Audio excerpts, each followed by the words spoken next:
They are hanging flags for the third temple in Israel right now, out in the open, alongside the roadways, and most people have no idea what this means. The Bible talks about a temple being built in the last days. This is not a conspiracy, it's prophecy. Nakikita niyo po ang nangyayari sa ating mundo ngayon, mga kaibigan, mga kapatid, kung paanong pagkatapos ng matinding ulan at pagbaha sa iba't ibang panig ng bansa at nagkakaroon ng gera sa iba't ibang bansa, at ngayon naman, mga kaibigan, mga kapatid, ginulantang ang sanlibutan na nagkakaroon ng 8.8 magnitude na earthquake kung saan nagkaroon ng alerto na tsunami. At ang mga bulkan ay nag-aalboroto pagkatapos ng matinding lindol. At ngayon naman, nakita nyo dyan sa video kung paanong yung mga peste ay naglalabasan, mga kaibigan, mga kapatid. Hindi pa ba tayo nagigising sa katotohanan na kung gaano katotoo ang Biblia, lalo na doon sa mga hindi pa mananampalataya ng Panginoong Jesucristo? Kaibigan, kapatid, ikaw ang kinakausap ko ngayon.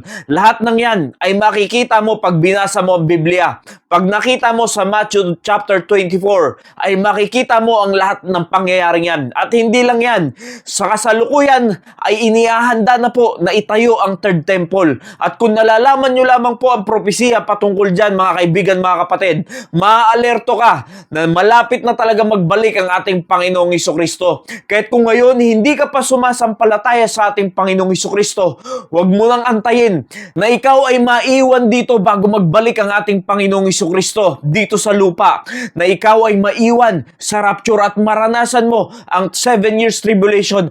Maalaala natin na sinabi ng Panginoon sa Matthew 24 na kailangan mangyari muna ang mga bagay na yan, pero hindi pa dyan natatapos, hindi pa dyan ang kawakasan, dahil yan ay pasimula pa lamang. Yes, dahil meron pang gaganapin na 7 years tribulation. Ibig sabihin, yan po, yung kalahati niyan ng 7 years tribulation, mas matindi pa ang sasapitin ng sangkatauhan.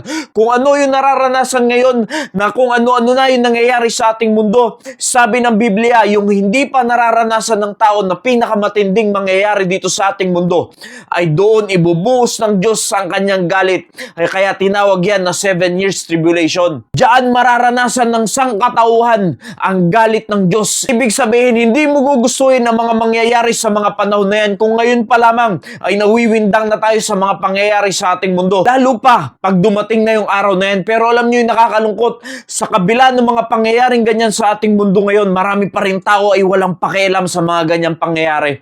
Tuloy-tuloy pa rin sila sa kanilang mga ginagawa. Tuloy-tuloy pa rin sila sa pag-i-enjoy sa sanglibutang ito na hindi nila nalalaman na nanatili silang bulag sa katotohanan. Kung paanong sinabi rin sa Matthew chapter 24 na kung paano sa mga huling araw ay katulad ng panahon ni Noe. Ang mga tao ay nag-aalak, naglalasing, nagpapakasaya sa mundo na hindi nila alam ang sakuna ay darating sa kanila. Kasi isa po yung wake-up call para sa mga hindi pa sumasampalataya sa ating Panginoong Jesucristo, na habang ikaw ay buhay pa at may pagkakataon ka pa, sumampalataya ka na sa ating Panginoong Jesucristo. Kung gusto mo makaranas ng totoong kaligtasan, ang pagsampalatayang gagawin mo yung galing sa iyong puso na ang Panginoong Jesucristo tinubos tayo sa ating kasalanan. Siya ay namatay, inilibing at nabuhay magmuli upang tayo rin naman ay makaranas ng pag-asa na hindi na tayo mamamatay isang araw at kapiling niya. At isa rin po itong wake-up call sa mga kapatid ko sa pananampalataya.